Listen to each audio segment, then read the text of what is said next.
Hello, and welcome to our ErgoExpo webinar, Ergonomics and the Characteristics of Casters, Reducing Workplace Injury. Thank you to our sponsor, Darcor Casters and Wheels, the world leader in high-performance caster solutions. Darcor has been helping companies and organizations in every industry to keep things rolling more easily, safely, quietly, and reliably since 1931. Darcor's research and development, design, manufacturing, and testing facilities are second to none. And their people in all functions, from ergonomics to customer service, are unsurpassed in knowledge, dedication, and inspiration. I also want to give a big shout out to our media partner, Industrial Hygiene News, as well as to our academic partner, the Center for Occupational Health and Safety Engineering at the University of Michigan. And presenting today, we have Anton Malik, a product specialist and applications engineer with Darcor Casters and Wheels. Anton is involved in many aspects of caster technology, including rig design, caster geometry, material selection, and testing. He is an active member of the Institute of Caster and Wheel Manufacturers and holds a bachelor's degree in material science and engineering, as well as certification in project management. Now, you'll be able to ask Anton questions during the event. We'll actually be taking questions at the end of the event. Just use the Q&A panel located on your screen. Be sure your computer's volume is turned up so you can hear the audio. If you experience any issues with the audio, please press the request button in the participants box at the top right corner of your screen to receive further instructions.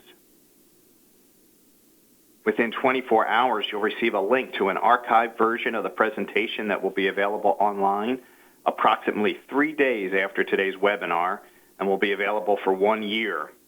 If you encounter a problem during today's webinar, please contact WebEx Technical Support at 866-229-3239. And after today's webinar, a short survey will pop up. Once completed, you will then be able to print a certificate of completion and use it to apply for CEUs with ABIH and BCSP directly. You can easily view today's or previous webinars in the Webinars tab on ErgoExpo.com. On the right-hand side, you'll see all the available on-demand webinars for you to view at your convenience. And for even more ergonomics education, I hope you're planning on attending the 2015 ErgoExpo. Today's webinar is a perfect example of the high-level education you'll get at the conference. Plus, you'll have the opportunity to see and compare all the latest industry products. And with that, let's get this webinar started. Welcome, Anton. The audience is all yours. Thanks, Dan. Thank you, everyone, for attending today. It's an honor to be present here and do this presentation on ergonomics and the characteristics of casters in reducing workplace injuries. So let's get started here. What I'd like to talk about basically is the design of the caster and how it relates to ergonomic performance in the workplace today.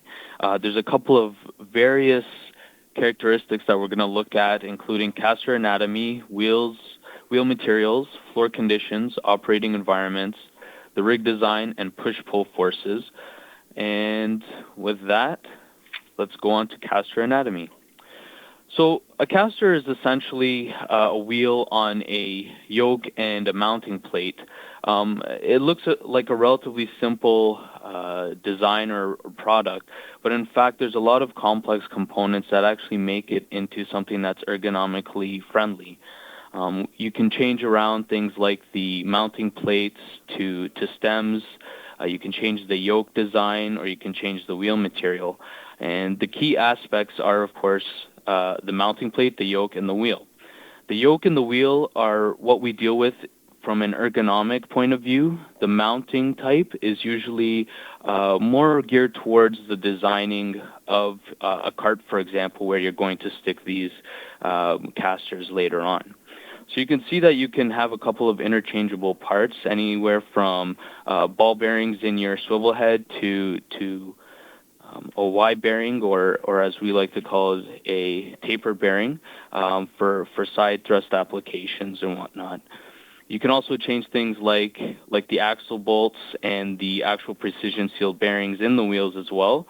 That would help in reducing the rolling resistance of the caster. So what I'd like to speak about now is the wheel materials. Wheel material is actually one of the biggest and most important things to look at when designing in workplace ergonomics, where you want to have a caster that's going to perform well in your particular environment. There's an endless amount of options that you can have for wheel materials, and each of them have their own unique properties. I've listed a couple here where you can kind of see what the hardness level is for the different wheels.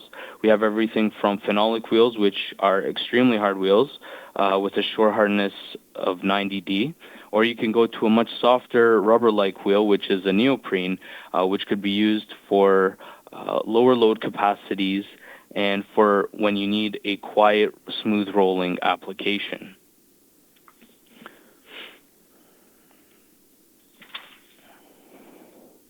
So just to give you an example of how you can get these various characteristics from wheel materials, I've taken a little snippet from Dark Horse catalog where we look at the rubber-like wheel material neoprene. As you can see here, because it's a softer wheel, it's actually very compatible to use on a variety of different floor surfaces, such as carpet, terrazzo steel, uneven floor surfaces, and concrete, which is where we see a lot of casters in use. Similarly, you can see something like our solid elastomer wheel, which is a much harder wheel. And you can see that it could be used in a variety of different floor surfaces, but because it's a harder wheel, you try and stay away from uneven floor surfaces or rough floor surfaces, just to make sure that you don't get a lot of peak forces at the end of the day when you're trying to roll these casters over your floor with a large load capacity. Finally, you can see a couple of other wheel material characteristics in the operating conditions. You can see that neoprene, for example, is good in steam and water. However, if you go to a urethane, for example, where steam might actually cause it to lose a lot of its ergonomic performance because it becomes softer and tends to swell a little bit. So again, you can see how wheel material selection is actually very critical when applying it to your ergonomic application.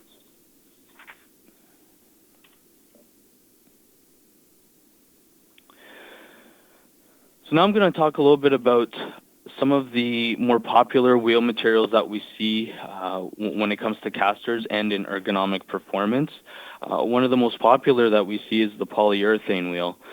This wheel is an exceptional wheel for abrasion resistance, so it's good for heavy industry applications.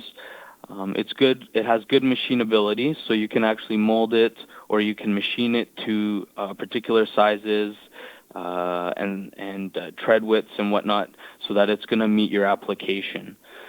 In terms of design, this is a crucial component to have, so you have a little bit of flexibility when you're actually designing. It's good for heavy and medium duty applications, so you can see these rolling around in automotive plants, or you can find them in steel plants, or even in some cases you could see it in things like aircraft plants where they're lugging around very high load capacities. It has good tear strength, so it's not easily broken or won't fall apart in your hand that easily. And of course, you can make it into a foam, so you can have a foam polyurethane, which acts very similar to a rubber material, and actually gives you an added toughness to the wheel. And finally, you have good impact strength, so you can use these for high impact loading applications where you're going over a variety of different obstacles or debris or whatnot. Next, I'm going to talk a little bit about neoprene. Neoprene is essentially a material or an element or polymer, called chloroprene, which is a tough rubber-like material, and it's actually used in a variety of different applications, not only in wheels, but they also make wetsuits out of these because they have good insulation properties, but they also have padding, so it's actually comfortable on the skin. So neoprene wheels have a high toughness characteristic, so you can try and puncture these as much as you want, but they will not tear or shred.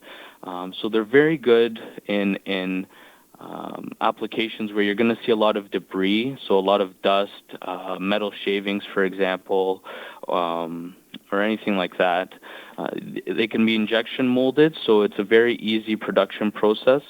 All you need is the proper tooling, and you can injection mold these very easily. And finally, you have good chemical resistance to a variety of different chemicals. Some of the most notable ones here are the ASTM oil number 1 and number 3 that I have listed, as well as a lot of the lubricating oils or transmission oils that you would find in many plants where these might be implemented. And finally, neoprene is also, because it's a softer wheel, as I mentioned, it's a 62 Shore A hardness, so it's very soft. So you get a lot of the quiet, smooth rolling characteristics that you want in medical applications, for example, where you don't want to cause any interruptions to ailing patients, and at the same time, you reduce the amount of impact loading, which I'll speak about in the next slide. So you actually reduce that to protect electronic equipment, which can be very expensive.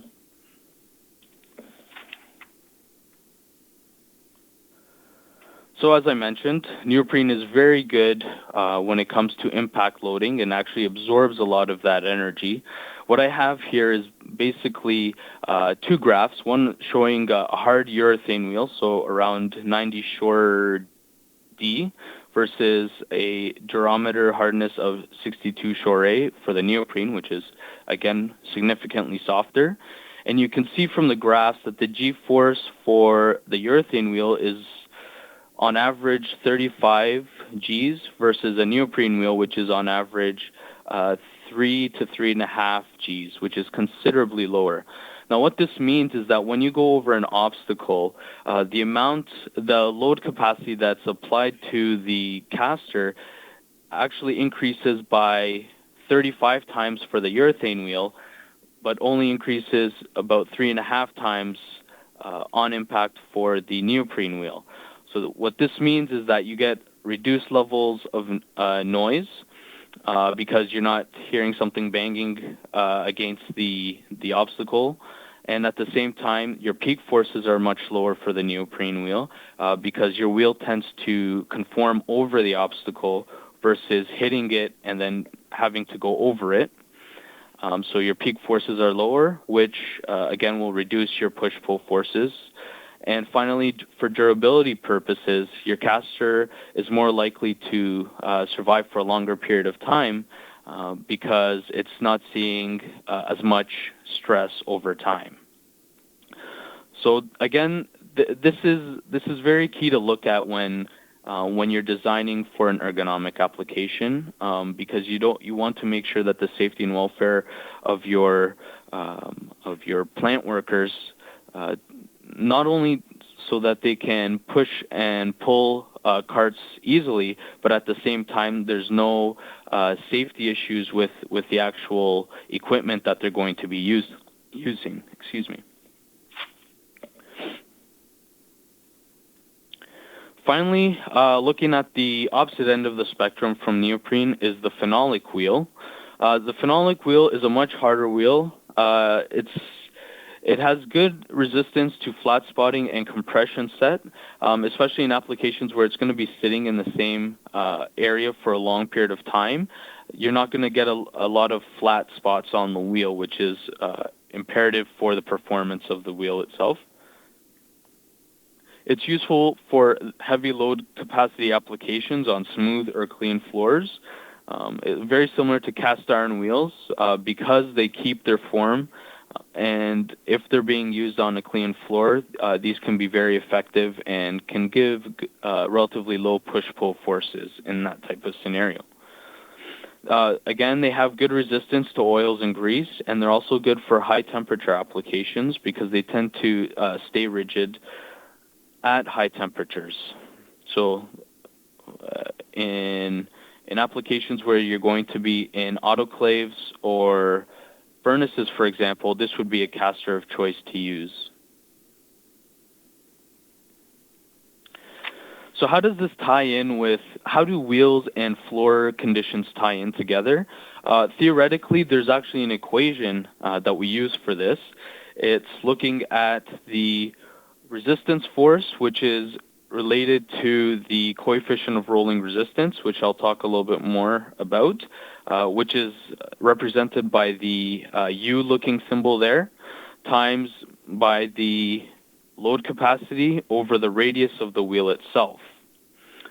So the factors that affect the coefficient of rolling resistance are things like the floor type. So is it concrete floor, is it steel, terrazzo, etc., and as well as the cleanliness of the floor. So as I mentioned, if there's things like metal shavings on the floor or sand or anything like that, that's all going to affect that coefficient of friction. Now what this means is that as your coefficient of friction increases, the rolling resistance will also increase, which means that it's harder to push or pull that particular load capacity with this particular wheel on that particular floor. So this is how wheels and floors actually kind of have a relationship in this case.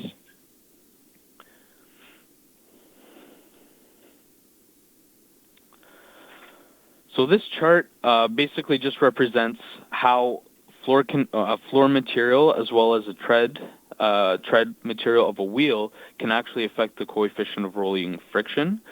So you can see here, for example, if you have something like a very rigid wheel such as cast iron, you have a very, very low coefficient of rolling friction, which is about 0.021, versus something like a hard rubber wheel, which is significantly softer than a rigid cast iron wheel, which has a coefficient of friction of 0.303. So you can see that, again, depending on the floor surface and the wheel material, that coefficient of friction will change and affect your rolling resistance.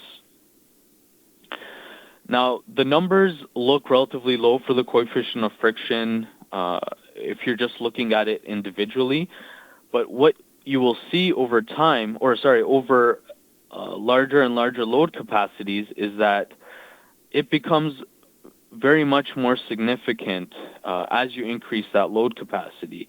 As you can see, between a polyurethane wheel, a cast iron wheel, which is represented by CI, and a phenolic wheel, which is represented by the P, you can see that at 500 pounds, which is a relatively low load capacity, they all perform relatively similar ergonomically with a rolling resistance of about, I'd say, 4 pound force.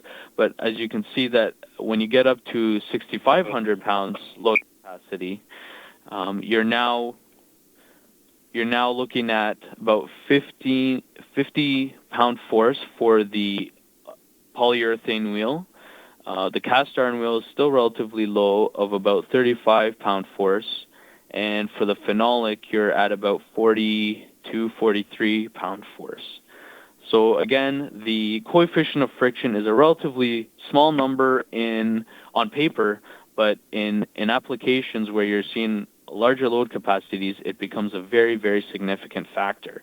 And this is why, again, wheel material becomes a very, very important and integral part in ergonomic applications where you're going to be utilizing casters. So next, I'd like to talk a little bit about the operating environment. Many wheels are made of polymers and rubbers.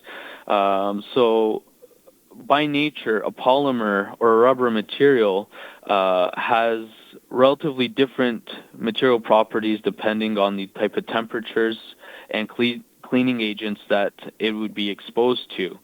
The rigidity of a polymer basically changes when it's exposed to extreme temperatures.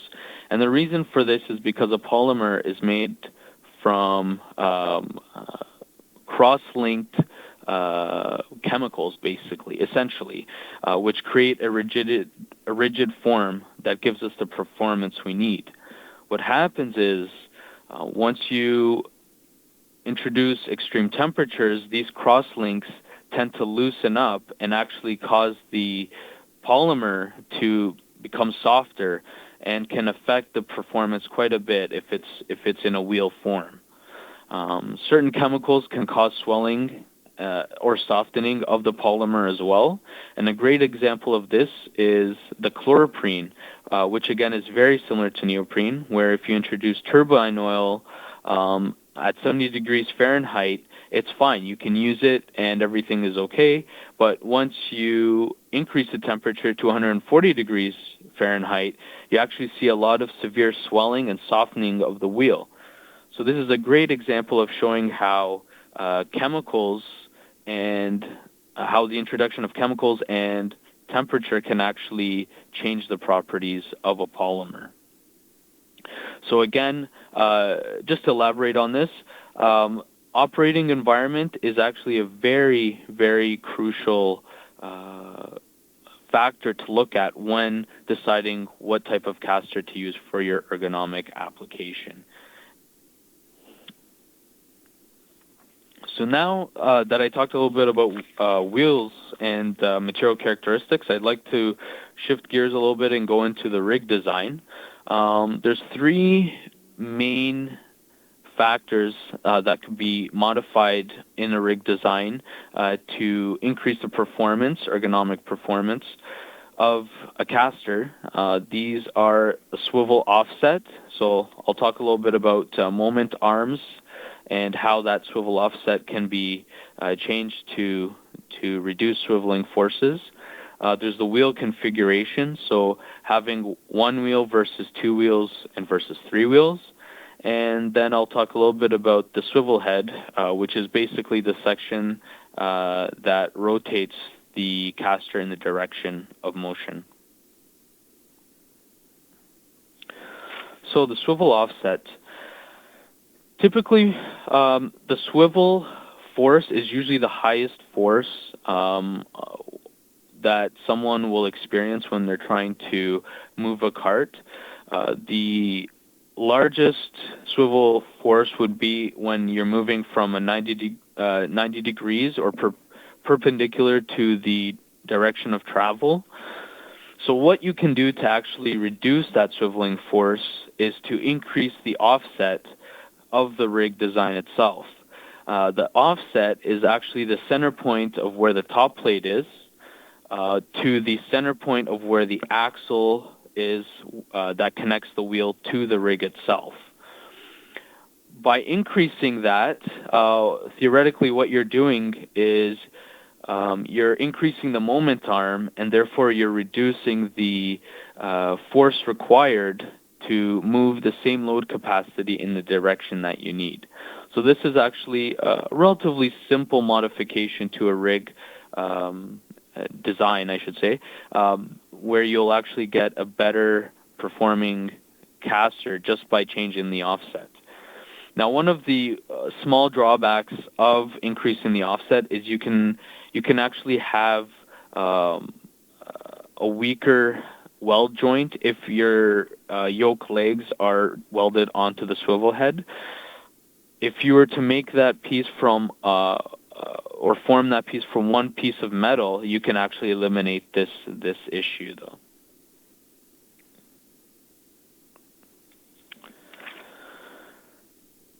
Rig design with wheel configuration. So, as I mentioned, wheel configuration is another key aspect to increase ergonomic performance for a cart that you'll be using. Just to give you an idea, when you're using a single wheel, what ends up happening is when you're swiveling the caster, your wheel tends to pivot about 1 point, so it actually tends to grip the floor quite a bit and actually introduces a lot of friction which therefore also increases your swiveling force. One way to reduce that force is by using a dual wheel, which changes the gripping mechanism to a turning mechanism, which is introduces much lower frictional forces and therefore also reduces your swiveling forces quite a bit. In some cases, you can also move to a triple wheel caster, which allows you to carry a larger load capacity. And this is because now you have 3 wheels to distribute the weight over versus 1 or 2 wheels. And you get a little bit of characteristics from the 2 turning mechanisms. So you actually get a little bit of gripping, but you also get a little bit of turning at the same time.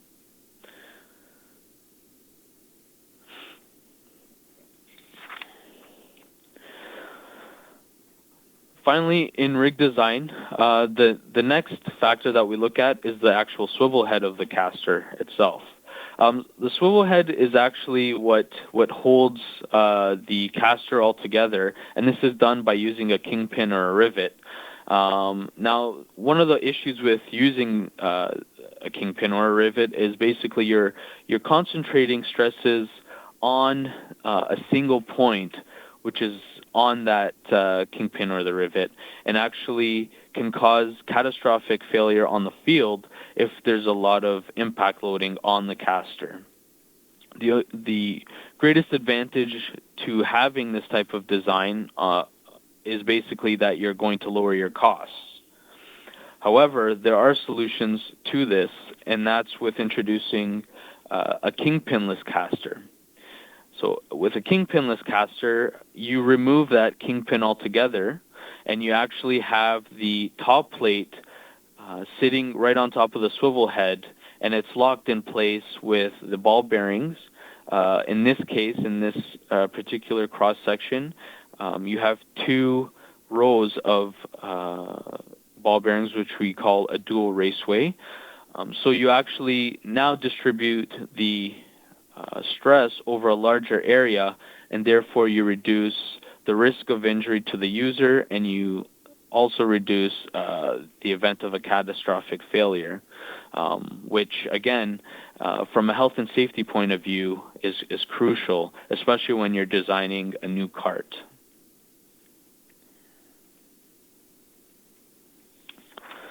So now that we talked a little bit about caster design and wheel material, it all comes down to how does this affect us in a workplace environment.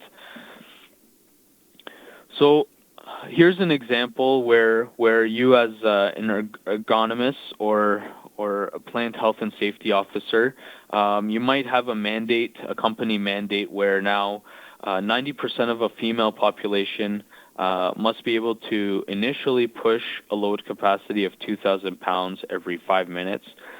So this type of example you might actually find in an automotive plant or a steel plant or something like this, where now they want to make sure that their workers are getting the proper equipment to move these load capacities easier and efficiently. So you as the ergonomist or the workplace health and safety officer, you're looking at 2 different wheels. One of them is a urethane wheel, and you do the push-pull testing on the cart itself, and you notice that the starting force is about 60.1 pound force, your rolling force is about 23.8 pounds, and your swiveling force is about 92 pounds. So what you can do is you can actually move to a Liberty Mutual snook table, which I found in the Liberty Mutual website, and you can actually compare and see what kind of percent population, a female population, can actually push this load capacity. And what we find is that at 60 pounds, which is roughly 61 pounds in the chart here, only about 54% of the female population would be able to push this load capacity using this urethane wheel.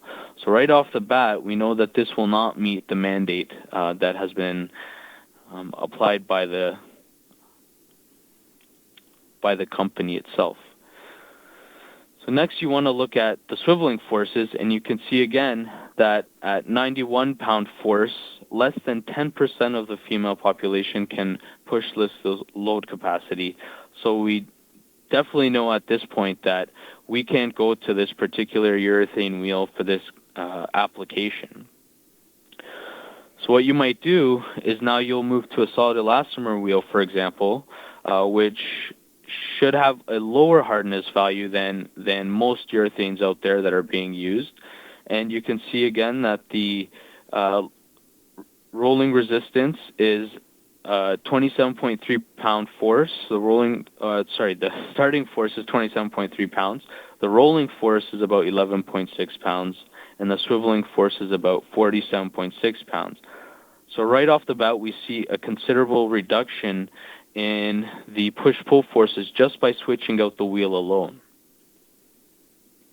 So again, we go to the Liberty Mutual Snook tables, and we see that at roughly 28 pound force, greater than 90% of the female population can push this load capacity. So that's a great sign for us.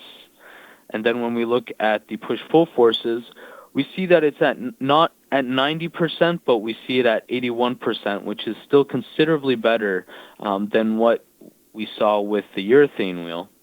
And one thing to consider as well as with the swiveling force, it's not as frequent as with straight-on rolling in many cases, and therefore we can still justify why an 81% population is still okay for this particular application.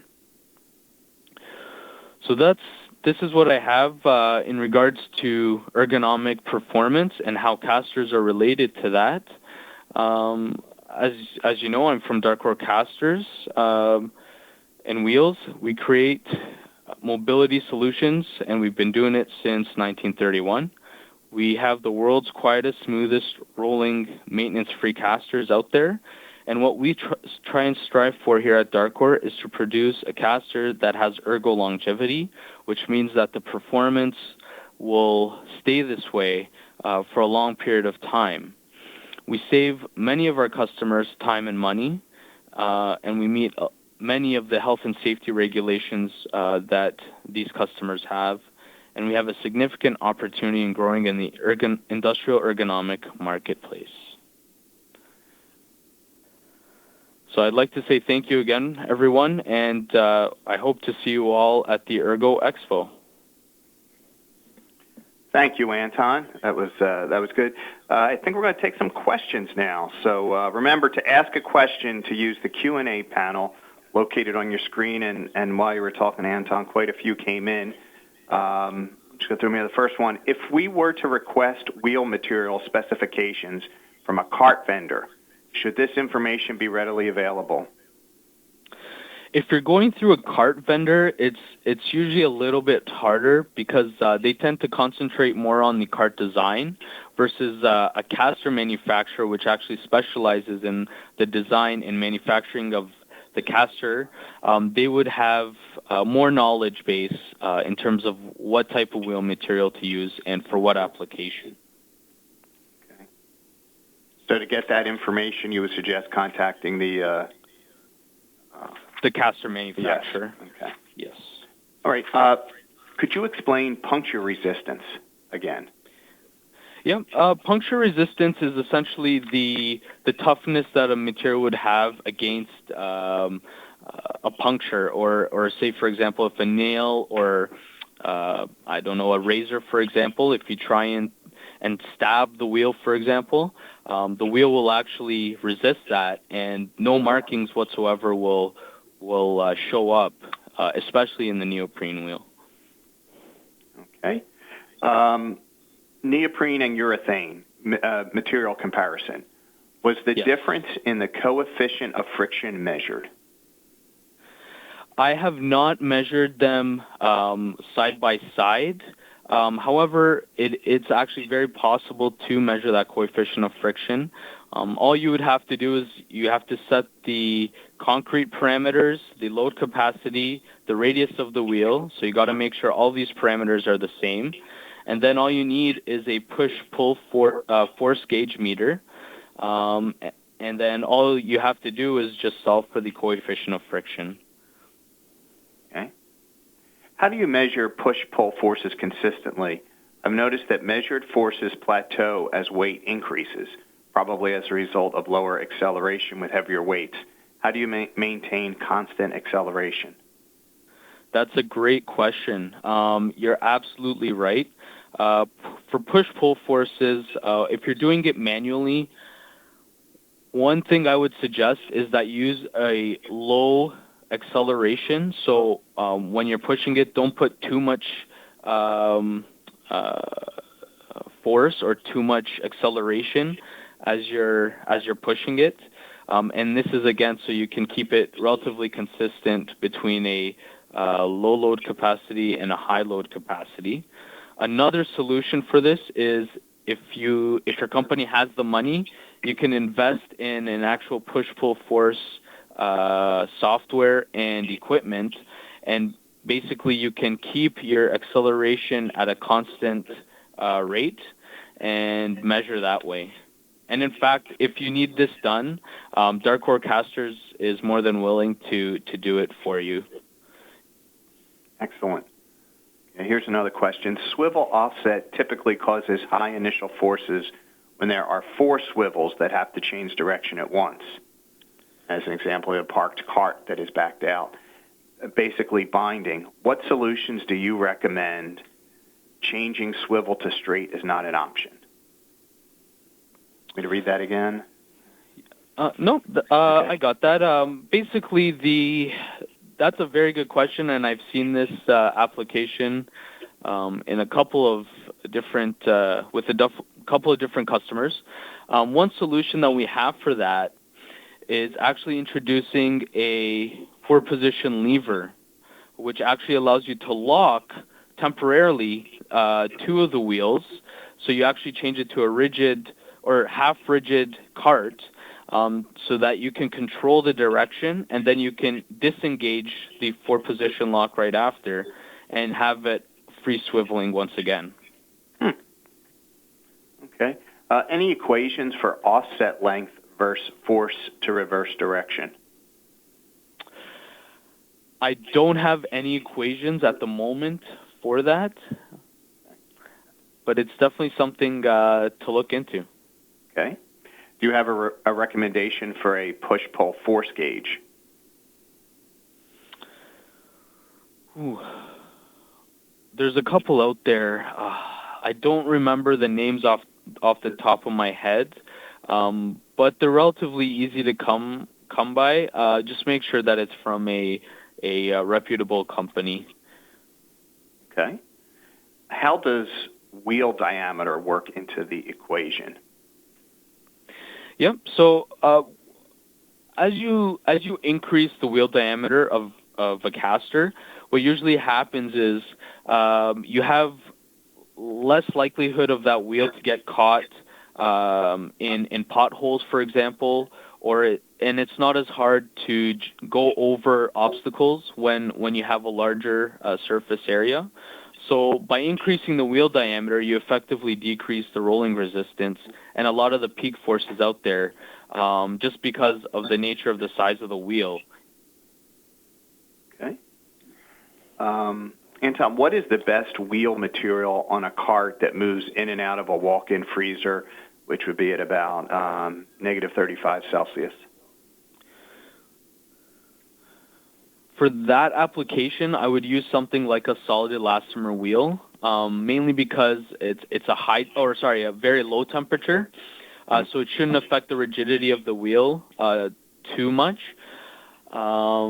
And at the same time, you still maintain a lot of the ergonomic performance that you would get out of a solid elastomer. Somebody wrote here that I noticed that there are a few wheels that are very good for a wide variety of surfaces. However, what would you recommend for a wheel that will be used for pavement, dirt, and potentially gravel? For that type of application, I would use a softer wheel material, so something like the neoprene would work best in this application. Okay. All right. Is there a reason why shopping carts are designed with the straight casters at the handles as opposed to swivel ones? You know what? I've thought about that, and the only thing that I can think of is because it's a very, very light load capacity that's on there, it's very easy to maneuver, so it really wouldn't make a difference if they put them at the front or the back. Does Darkor make a design for outdoor cart applications? The person asked the question here uses a 10-inch pneumatic tire now, but would like something more durable. Yep, absolutely. A lot of the applications that we see for neoprene are for outdoor applications. So neoprene can be used, and you can also look at the low-effort urethane, which we also provide, that could be used for that application. Okay. What about the best wheel for a heavy push cart load with the initial start on a concrete floor in a metals machine shop? Okay. For that, polyurethane works. The low-effort urethane can also work depending on the load capacity. Okay. What are the typical standards when it comes to push-pull requirements in industry? Various industries have various regulations. One of the more popular ones that we see is from automotive plants, for example, the swiveling force cannot exceed 50 pounds. So whatever that load capacity is, that cart must be easy enough to push that it will not exceed 50 pounds. Okay. Do you have recommendations for six-wheeled carts, extra set of wheels in the middle of the base of the cart, and usually just a tad larger than the wheels towards the corners of the base of the carts? Yeah, that is a design I've seen every now and then. It's a little bit more rare to see it, but yeah, that can absolutely work. What I would recommend is have the two middle ones as rigids, and then the four on the corners to be swivels, and that way you can pivot about a point. All right. Well, that was rapid-fire question and answer there, Anton. That was great. I think we just did more than a couple dozen there. I don't see any others coming in. Is there, before we wrap it, is there anything else you wanted to add from today's presentation? Nope, that's everything from my side. Okay. Well, actually, we do have one more quick quote. We got time for one question here, it looks like, that just came in. What do you recommend for ESD wheels casters that's electrostatic discharge compliant? Mm-hmm. We had a hard time finding ESD wheels for our manufacturing floor for carts that carry maybe 400 pounds. Right. Darkor has looked into potentially designing something like that. However, there's for a variety of reasons, including liability, we kind of moved away from an electrostatic wheel. However, there are caster designs where you can put an electrostatic brush on the rig itself, so you actually ground the whole caster, and we've done that in a couple of specific applications. Okay. And here, why wouldn't cast iron work for ESD? Oh, well, cast iron could, but again, if you have something like a paint coating around the cast iron wheel, that can add as an insulator and may not perform as well as you would like it to from an electrostatic point of view. Okay. All right. Well, that does it. Thank you, Anton, for a great presentation and for doing such a terrific job there answering all those questions. Thank you, Dan. And thank you, Darkor, and thank you to everyone out there for spending your valuable time with us. As Anton said earlier, I hope to see you all next week at the 2015 ErgoExpo. And so we've come to the end of this webinar, and I hope everybody has a great rest of your day.